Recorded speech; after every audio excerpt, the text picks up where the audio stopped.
ICU. A single mother of 6, Roishetta Ozane lives in a Louisiana town that scientists have called the heart of America's climate crisis. Her family's been displaced by so many storms and hurricanes. And what makes matters worse, they are surrounded by refineries, natural gas facilities, and chemical plants. So I jumped in my car barefoot and I drove towards the smoke. And it looked like that smoke was in the direction of Westlake where my children were at school. I'm Eddie Robinson, and stay tuned as we chat with the founder of the Vessel Project, Roishetta Ozane. Her mutual aid group helps communities of color get back on their feet when disasters strike. But what is her organization doing to combat environmental racism? And what tools can she use for her own family in coping with what's known as storm PTSD? Oh yeah, I feel you. We hear you. I see you.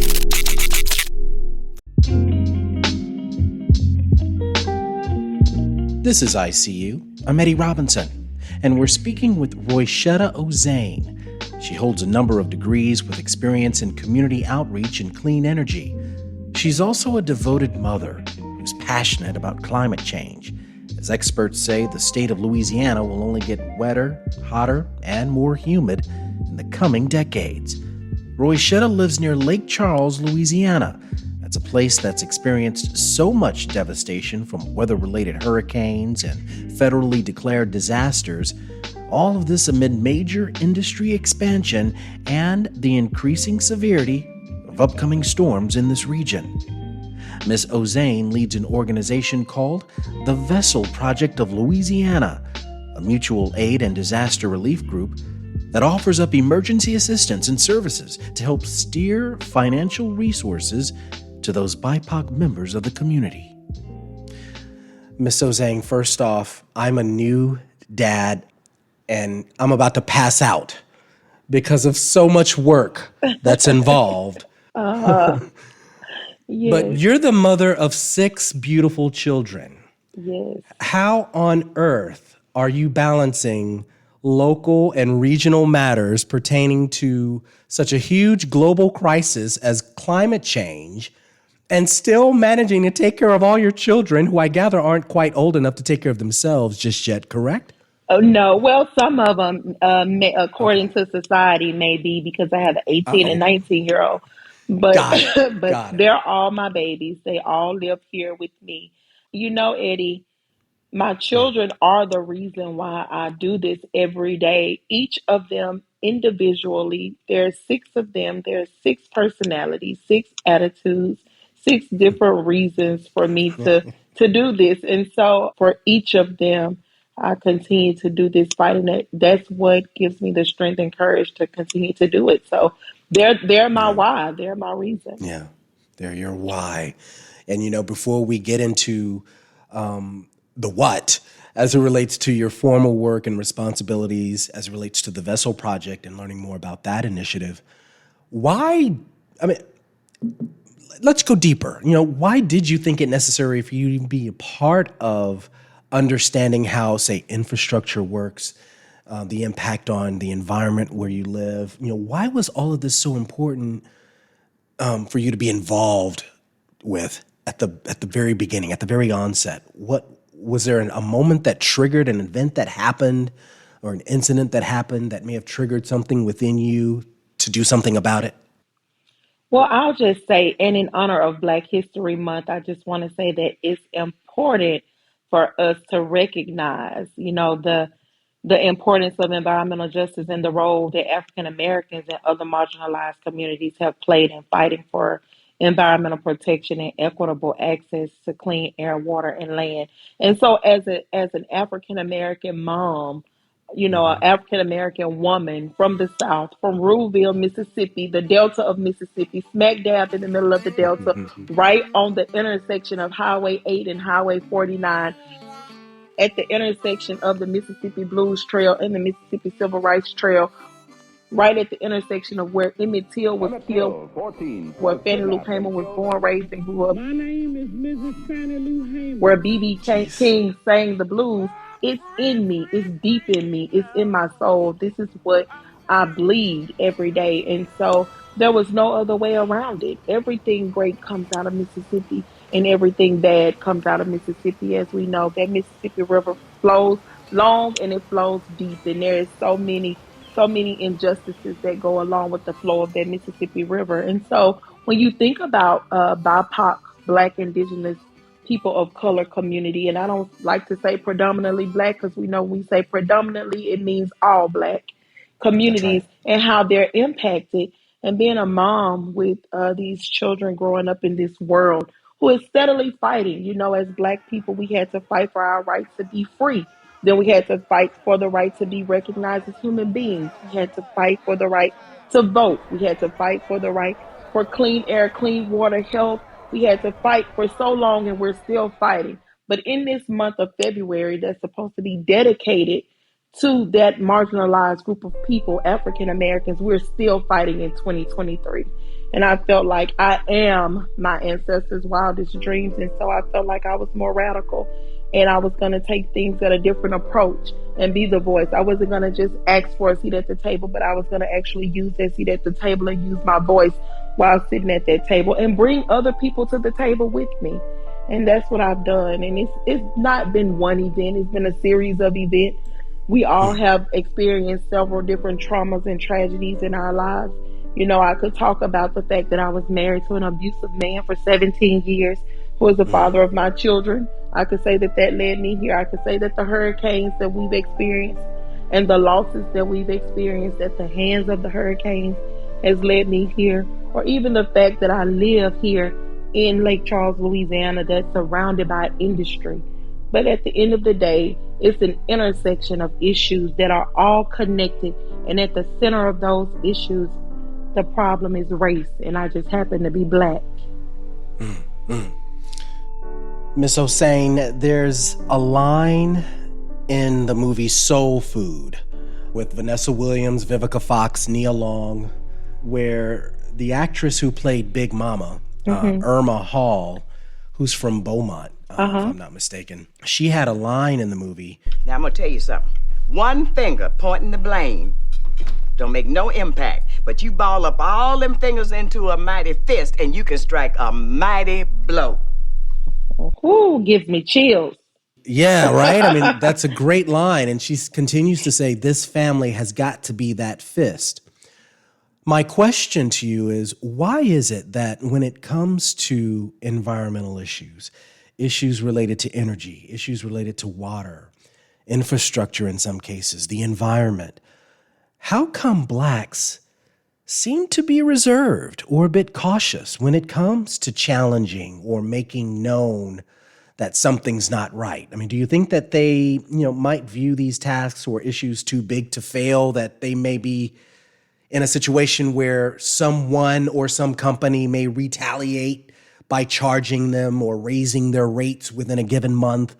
If a water note or a gas bill is too high, their house continues to smell odors inside and a nearby chemical plant is within blocks, but they don't want to say anything because the rent may go up. Why is there somewhat of a hesitation or an unwillingness for people of color to say or do anything when it comes to factors of environmental racism, environmental justice? Eddie, it's two things. It's fear and it's lack of education. As far as fear is concerned, we know that there's a history of people speaking out and being prosecuted for speaking out or using their voices.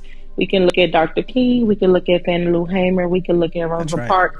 So many people throughout history who have been tormented or killed for speaking out for what was right, for simply stating what was right, what was decent human rights, what were their rights as a human being to have access to.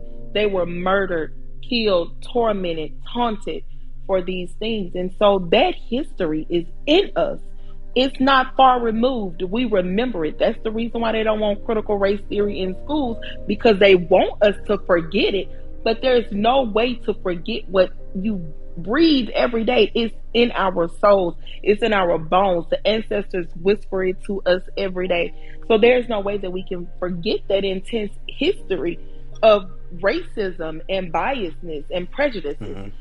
Clans still walk the earth every day. They don't wear their sheets anymore. They sit at a desk and they sit behind computers. They sit on Capitol Hill. They sit in government offices and city offices. And so, they still make a lot of the rules that govern the land. And then you have things such as redlining and gerrymandering and zoning and all of these things that group us together. So when we look at our neighbor, okay, I can't complain about my water because my neighbor water brown too.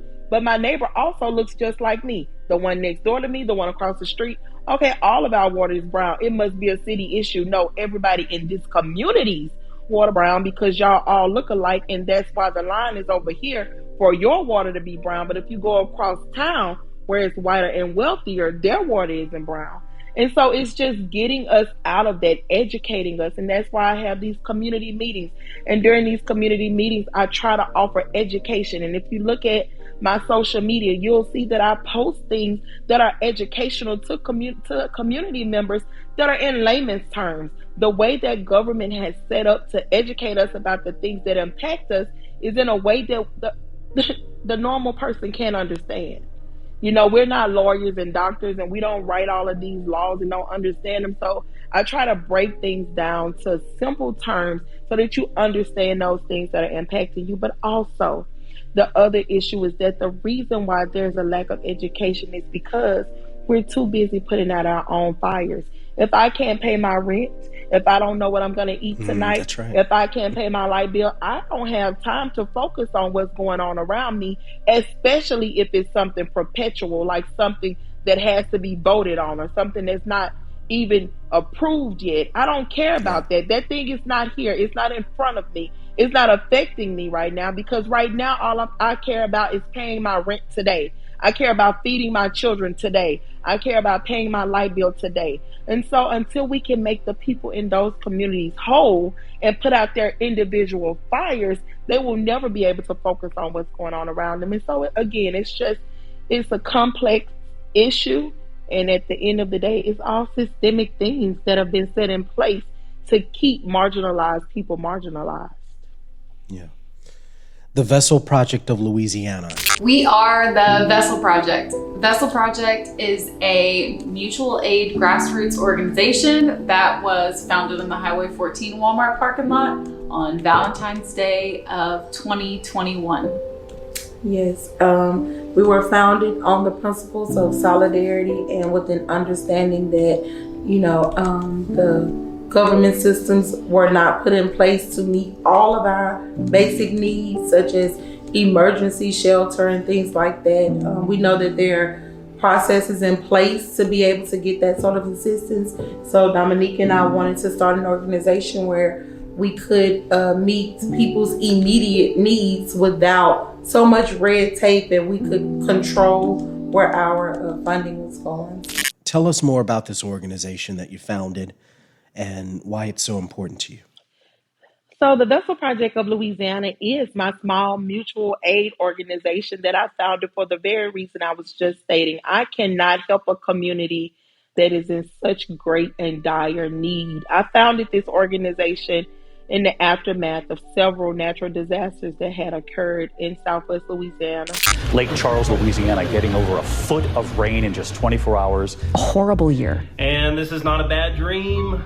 These are the cards that we have been dealt. 2 huge hurricanes in a matter of weeks, then an ice storm, then a flood. From Hurricanes Laura, Hurricane Delta, Winter Storm Uri, and the flooding that happened in May of 2021. So many people were hurting and struggling and trying to figure out their lives and what were they going to do next, including myself as a single mom of 6. And so I pulled together resources, and community members took up donations, put people in hotels, and just it started as a case management type of things. And then that's when I realized that, wait, everything is connected. Because when I would put somebody in a hotel and it was time for them to move in a permanent dwelling, something would come up on their criminal history. And then I had to deal with the court system to see how can I get this expunged or taken off of their record so that they can move into this apartment complex. And then once they get in that apartment complex, helping them to get a job, because the job that they had was no longer in existence because the storm had wiped that building out. And they were probably working at a fast food restaurant or, some local chain store or something that was not coming back. And so it was one issue after the other. And that Vessel Project came in as a way for people to get the assistance that they needed immediately, barrier free and red tape free as possible, and to show that we don't need to rely on the systems in place and the government systems that were meant to keep us back, but we could actually work together and build ourselves up, and we could move forward, and then together we could come back and change those systems that were not helping us.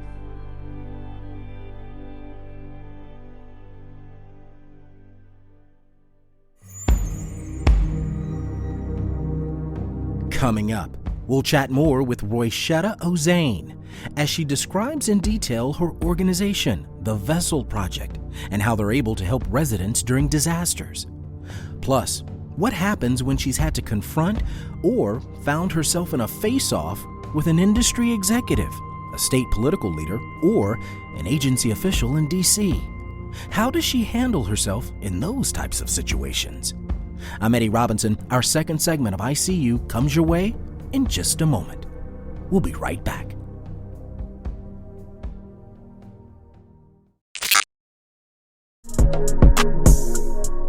If you're enjoying this program, please be sure to subscribe to our podcast, ICU with Eddie Robinson. You can hear all the past episodes and be notified when new episodes are released. Also, please take a minute to give us a review or comment. We love getting feedback from our listeners.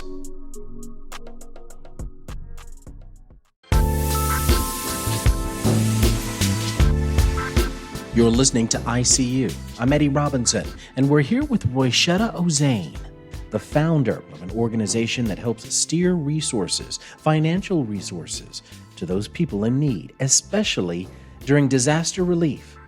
The group is called the Vessel Project of Louisiana. Roishetta joins us virtually from her home in Sulphur, Louisiana. And before we started our chat on air, I described to Miss Ozane the basis of why ICU invited her as a guest on the show. I mentioned to her how the poet Langston Hughes was a real inspiration behind the concept of ICU. We finally get to have a seat at the table. Sort of an underlying theme. Let's learn more as we continue our chat with community advocate Roishetta Ozane. You've really been impacted by a lot of events that's happened, especially weather-related with the hurricanes and, the devastation.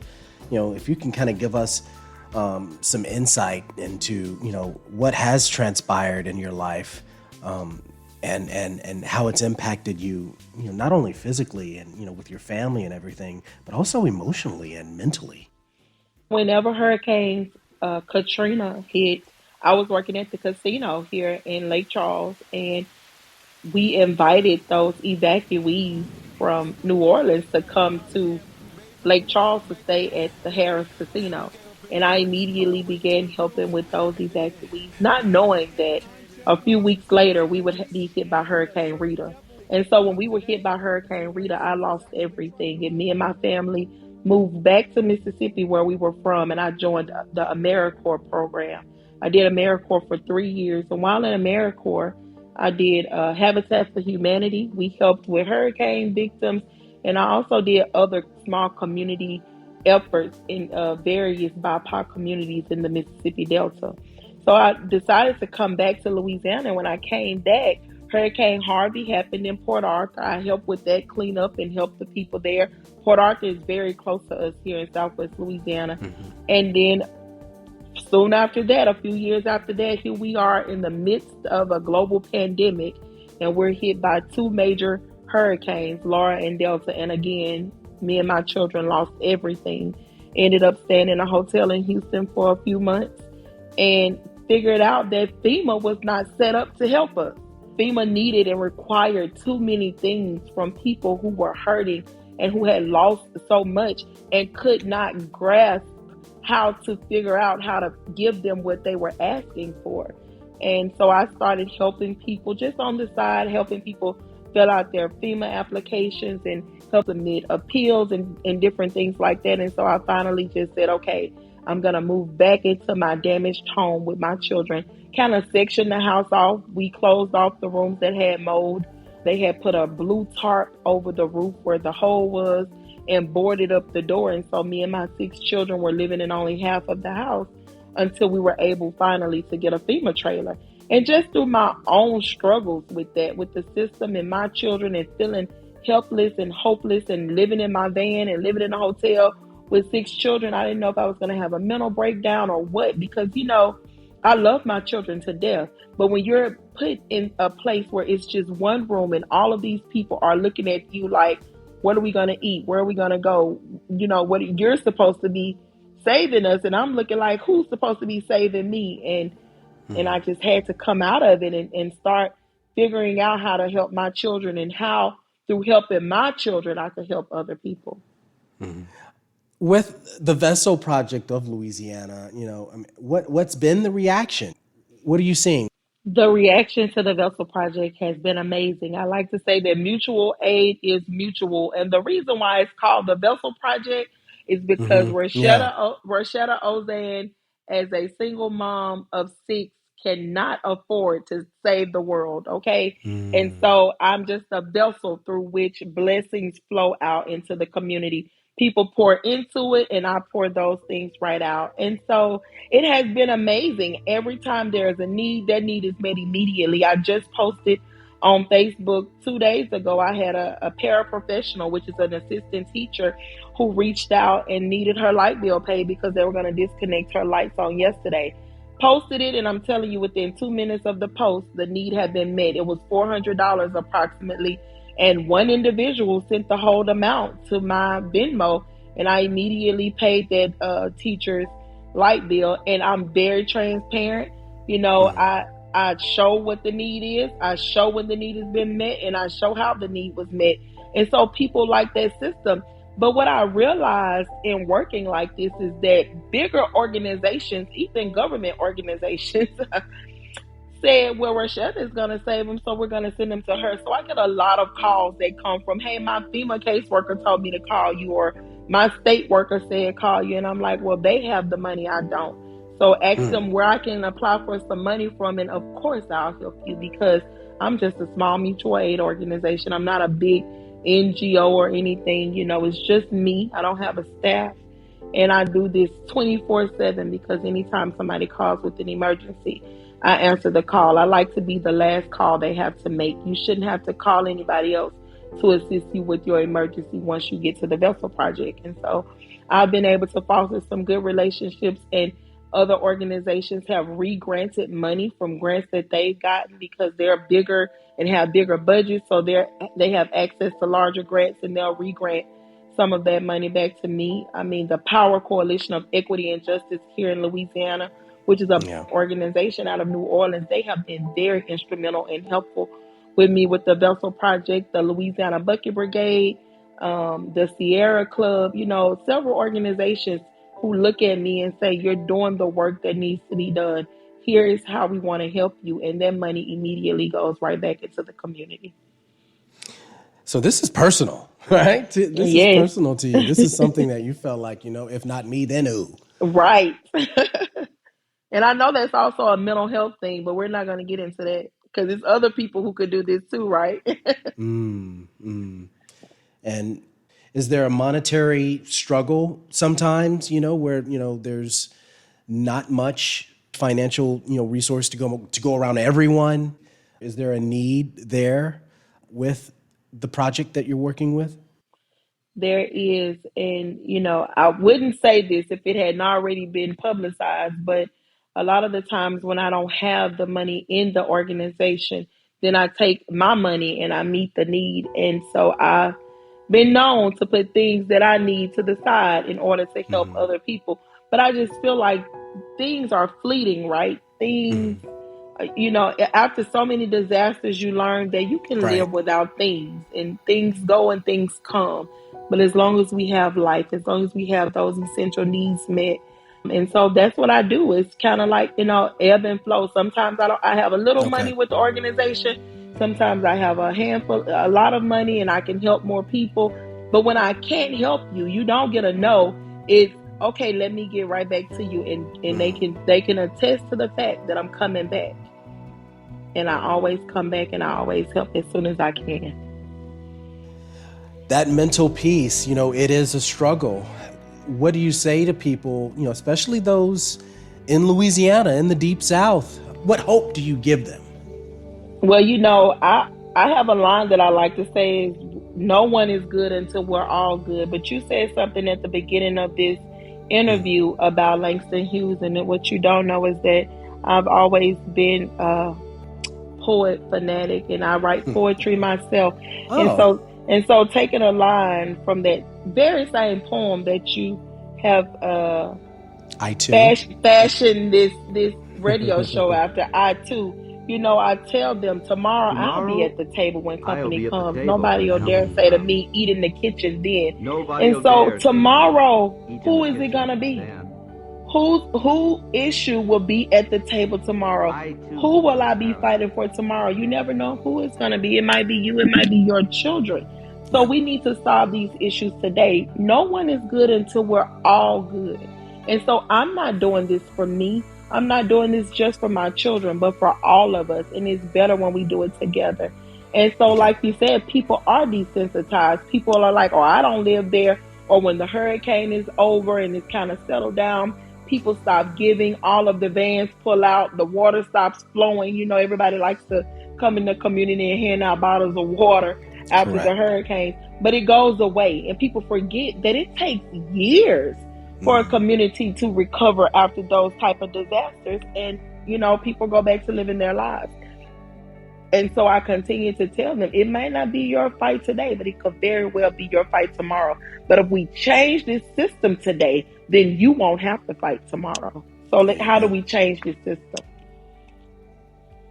It's ICU. I'm Eddie Robinson, and we're chatting with Roishetta Ozane, a community supporter, activist, and director of the Vessel Project of Louisiana, a small mutual aid organization that was founded in 2021 in the aftermath of several disasters that ravished parts of southwest Louisiana. In addition to her advocacy work, she's a single mother of 6 children. Let's go into some areas and some specific issues that you feel need to be addressed. What are some of those areas you believe really need to be explored or tapped into? Specific areas that someone needs to explore in terms of what's happening in Louisiana that should be a priority, but no one seems to take it seriously. In the state of Louisiana, we are overfilled with oil and gas industry. We have several petrochemical facilities. We have a few LNG, which is liquefied natural gas facilities that are operating right now. But we have more than 20 sites that are proposed along the Gulf Coast between Texas and Mississippi. And no one is paying attention to where these industries are coming and who's being impacted the most by it. It's the same communities. When you look at that stretch of country, that stretch of America along the Gulf South, it's the same stretch of area that is the lowest in education, the lowest in income, the highest in health issues, the highest in imprisonment. That same area. And what is the connecting factor in that area? It's race. It's the highest population of low-income BIPOC folks, uneducated low-income BIPOC folks, right? And so these are the type of communities that are targeted for these type of projects and for projects that haven't been tested anywhere else, such as carbon capture and storage. No one knows what's going to happen when they store their carbon under the ground, if it's going to explode, if it's going to poison the soil, if it's going to poison the water where people can't no longer grow and plant and farm on that land anymore. We don't know what's going to happen. So where does the government say we're going to test it? In the South, in black neighborhoods? No, it's time out for that. We fight for environmental justice. Have you ever confronted or found yourself in a situation where you were in a face-off with a company executive or even a community officer or a legislator? What happened in that incident? Go. All the time, every day. And so we have hearings for these. We have hearings for these facilities before they come. And there's some pictures floating around in the internet with me looking very upset. And it's probably at a hearing of some sort from what we have in Louisiana, of course, you know, we have parishes, we don't have counties. And so the governance of the parish is run by the police jury. That's what it's called. And so each of those police jury members are elected. And right now, I believe we have 3 black police jury members. Of course, they kind of govern over those black areas of the parish. So yes, I found myself face to face with some that look just like me, who should be having the same concerns as me, but don't. But you know how that goes. And so No, we don't. What? Well, Talk to us about that. Well, there's a quote Because how does that make you feel? Go. There's a quote that says, "All skin folk ain't kinfolk," and it's the truth. You know, everybody that looks like us ain't for us. And some of us are persuaded by the almighty dollar. That green is mean and it speaks to them, right? And so I've had to come face to face with them, but more so with people here who are afraid and think that me fighting against the build out of these industries is going to stop jobs from coming here. It's going to stop this. It's going to halt this economy in some sort of way. But I asked them, what is it doing for you now? If you can't pay your rent, what has that industry being next door to you done for you? You don't work there. They haven't come to your house and knocked on your door and said, is your rent paid? Do you need a new roof? Do you need to get out this FEMA trailer? What is this industry in your community doing for you now? So if it's not doing anything for you right now, if it's not helping you, it's hindering you. So why do you need another one to come here? You think if this one ain't give you a job, that one is? No, it doesn't work like that. And so those are the type of things that I try to open their eyes to see. Let's take a tour of these industries. Let's go see how close they are. Let's go see the emissions, bringing in special technology and special cameras where people can see that even when you don't see a flare, these industries are still flaring. And that's when you see the fire coming from the top of the industries whenever you're passing by. It's called a flare. And that's those emissions that they're releasing into the air, methane, soot, all of those things that are coming, LNG, that are coming into our atmosphere that we're breathing. I asked them questions like, how many people do you know with cancer? Does your children have asthma? How many other children do you know with asthma? What other health issues do you have that's not genetic? Like, did your grandparents have this issue? Did your parents have this issue, but now your children have it? That's not a genetic thing. That's directly related to the environment you're living in. And so trying to make those cases for us, you know, people, we just don't understand. Again, when we can't see, touch, or feel something, a lot of times we don't understand the impact of it. It has to hit close to home. You have to feel it, right? And I think right now, after these hurricanes have happened, and so many people are still in FEMA trailers, still have blue tarps on their roof, this is the time when people are asking questions.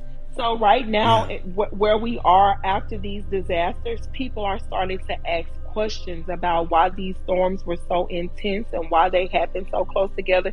So now is a better opportunity for us to talk about climate change and the environment and what's impacting it. You know, but that's the local fight. That the local fight is people believe that industry is going to come and give them jobs and it's going to help their communities. That's local. But then when I'm in DC and I'm in front of the EPA, when I'm in front of FERC, I brought the FERC commissioners from their offices in DC here to Southwest Louisiana and Southeast Texas, gave them a tour, fed them some good food, introduced them to community members.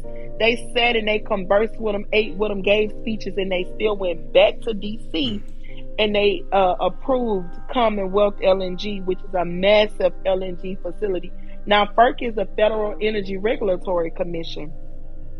And so they govern a lot of these facilities that are coming to these neighborhoods. Well, right now, we have Commissioner Willie Phillips, who is a black man from Alabama.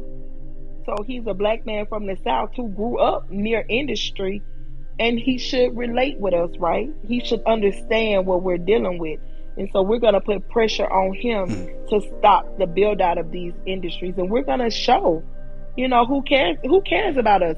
Who really has been put in office by voters and by their constituents to help us?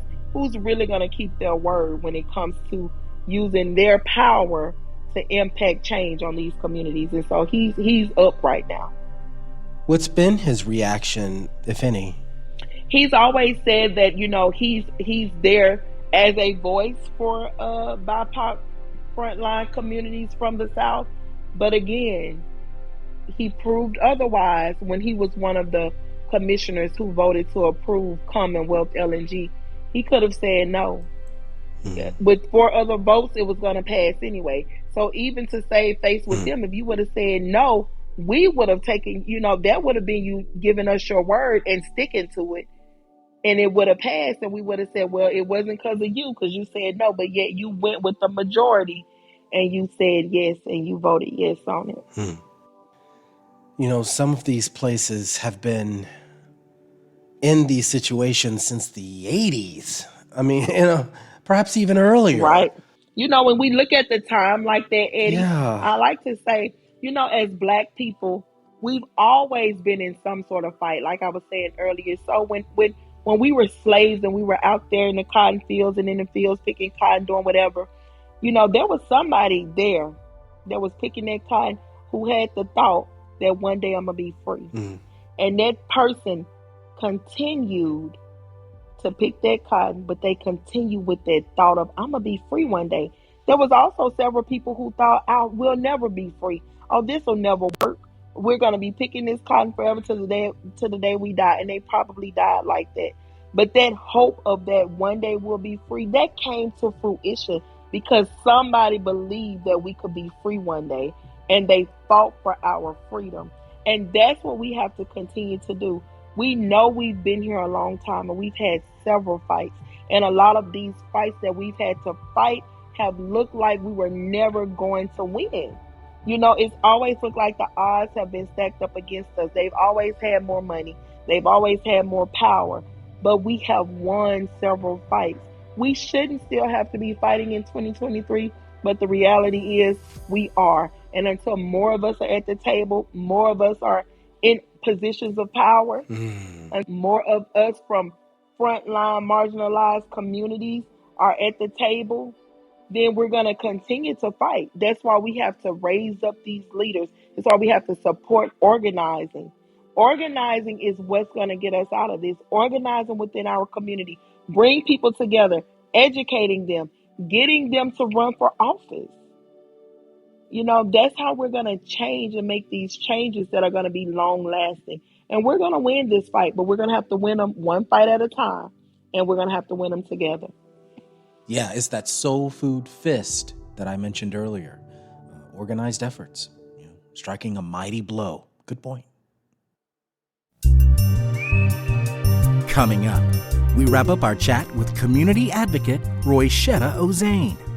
We'll learn more about her recent trip to Houston, as she was a guest speaker at the 10 Across Summit.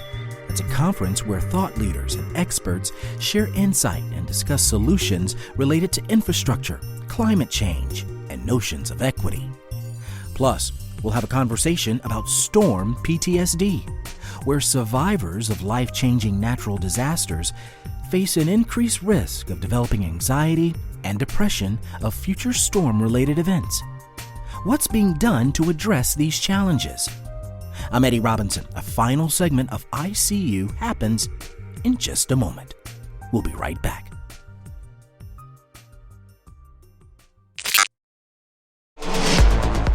If you're enjoying this program, please be sure to subscribe to our podcast, ICU with Eddie Robinson. You can hear all the past episodes and be notified when new episodes are released. Also, please take a minute to give us a review or comment. We love getting feedback from our listeners.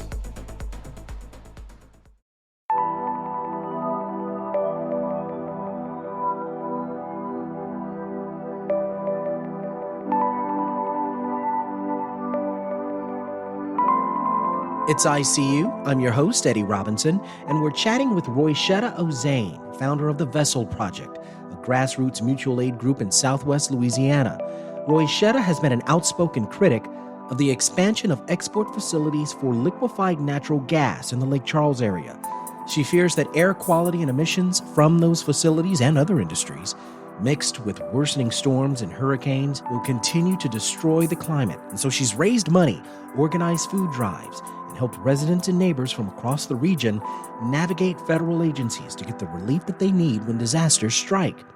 Ms. Ozane wants all people, regardless of race or political affiliation, to build solidarity to combat climate change within this fragile Gulf Coast region as these industries continue to expand and impact coastal wetlands.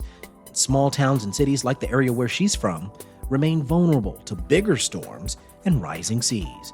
So you can tell she's passionate about all of this because she's a single mom of 6. And she's chatting with us from one of the most threatened areas of our country when it comes to weather-related disasters and regional petrochemical plants, Sulphur, Louisiana. Roishetta, again, thanks so much for being here. And before we start to wrap up our chat, I've got to ask you this. Do you think climate change can be reversed, or is it too much, too little, too late? I believe that the damage that has been done right. But I do believe that we can stop the damage where we are.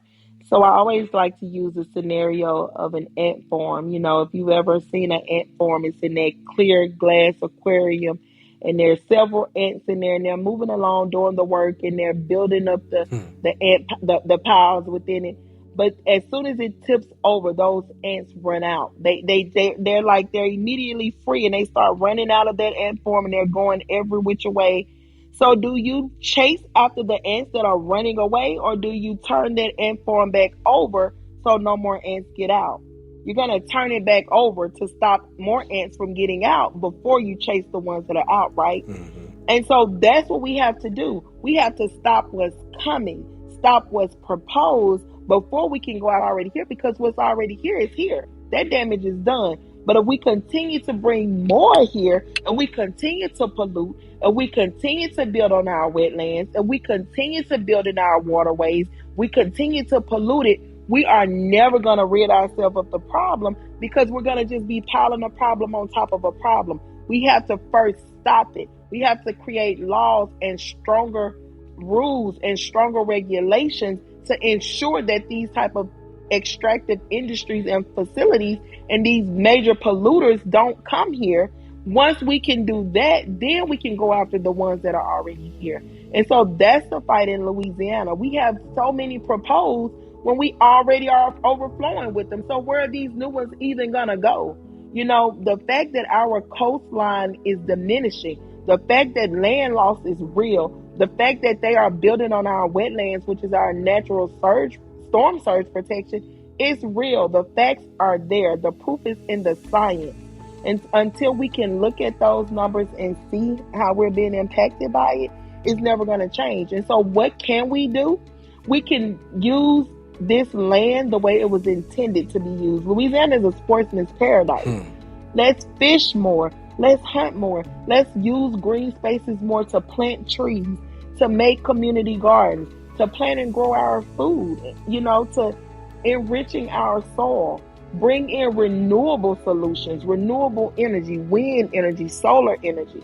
You know, there are so many solutions. And the culture of Louisiana and the workforce, the way people have already been trained to work at these oil and gas industries, they can use those same skills for building renewable energy plants, you know, wind and solar plants. They need welders, they need electricians, they need those same type of skill sets at those type of facilities that don't harm our climate and our waterways. You know, earlier in 2023, Roishetta, you were invited to be a guest speaker at the 10 Across Summit here in Houston.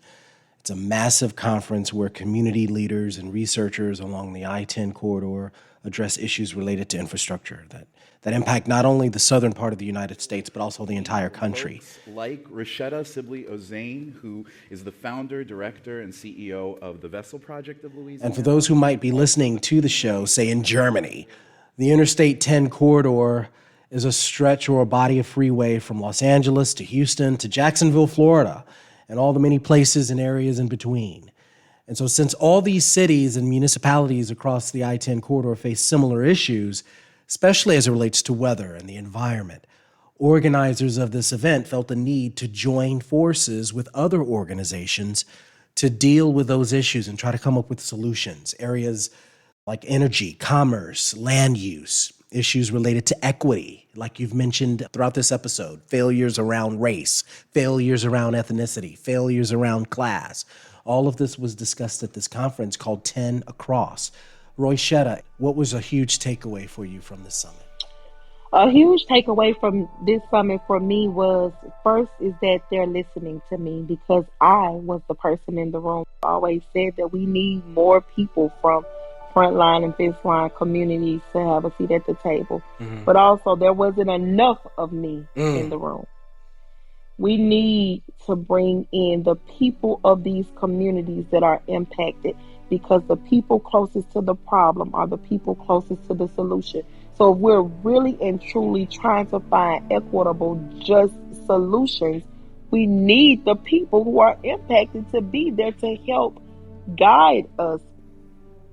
It makes me think that they need a Roishetta in Beaumont, a Roishetta in Orange, Texas, in Lafayette, Louisiana, Baton Rouge, New Orleans. Yes. They need people representing these communities, these marginalized Black, Indigenous, people of color communities, from the Appalachians all the way to the Gulf South. It's ICU, Eddie Robinson here, and we're chatting with Roishetta Ozane. She leads an organization called the Vessel Project of Louisiana. It provides mutual aid and relief to BIPOC communities as well as the elderly. Single parents and low-income residents get back on their feet when natural disasters hit. If you can think back about an incident, something that transpired that was just so racist to you, and you felt extremely discriminated against, but you just can't seem to get that incident out of your mind. You know, it really rings true to racism. It really rings true to discrimination. And it just makes you feel some kind of way every time you think about this incident. What happened? What is it? Well, this incident is not only racist, but it's misogynistic. And it had to do with, here in Louisiana, of course, we're fighting out the petrochemical and LNG build out. And there was an explosion last year at Westlake Chemical. And I just happened to be living in my FEMA trailer at the time, and I heard this loud explosion. The trailer shook. And when I opened the front door, I could see this big black plume of smoke. So I jumped in my car barefoot and I drove towards the smoke.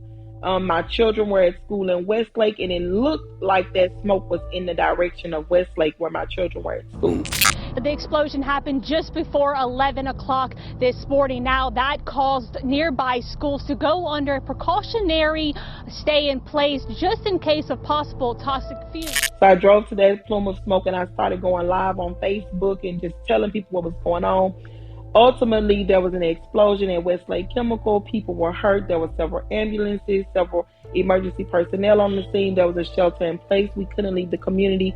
And so as I'm giving my account of what happens, this older white man who works in the environmental justice industry, who's been doing this for several years, 40 plus years, he proceeds to say that there is no way I could have smelled what I smelled from my front door, saw the smoke from my front door, and that people like me were going to be the cause of folks not believing us when we say things.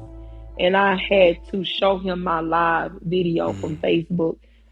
And thank God I went live. But you know, the fact that we have to prove ourselves over and over, the fact that I feel like I need a master's degree to be in the room with some folks so that they know that I'm educated and I'm not just speaking from experience, but I'm speaking from education as well, from research as well.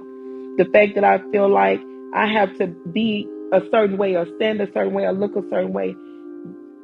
The statements that he made stays with me in every room that I'm in, because I feel like I got to bring this proof. The burden of proof is on me. I have to bring this stack of facts with me everywhere that I go, so that the people who don't look like me can believe what the words that are coming out of my mouth, as if I'm making these things up. And so it's just stuck with me, and it gives me chills, and it really makes me want to throw up when I think about that's the reason why so many of us don't want to fight, because we're not only fighting this thing in this system We're fighting each other, and the people who are supposed to be on our side a lot of times, we're fighting them. And we're fighting people who look like us and people in communities with us. And it just never ends. And so it's too much for some people to handle. And that PTSD is real, you know. And so I thank God that I'm strong enough to continue to do it, and that my skin is thick, and that whenever you fight me, I fight back and I fight harder. And so he was dismissed from a lot of those emails and calls, and he can't reach me like he wants to anymore, but that'll never leave my mind. Yeah. Wow. So powerful. Any advice you would consider giving to someone who has some form of interest in environmental justice and wants to be inspired, or wants to inspire others to be a part of this advocacy? My advice is simple. It starts with you. And in the words of Nike, just do it. We've been asking for a seat at the table for too long not to take that seat and use our voice. And if they don't offer us a seat, what did they say? Build your own table. Build your own seat. Make your own lane. Make sure that what you're doing it because not only because you're impacted, but what would happen if you don't fight? Think about you not fighting. What will happen if you don't do it? And that should be your reason to do it. Someone said, bring a lawn chair. To the table. I thought I heard someone say lawn chair, a bench, something to the table, ladder, something. Whatever. Bring something.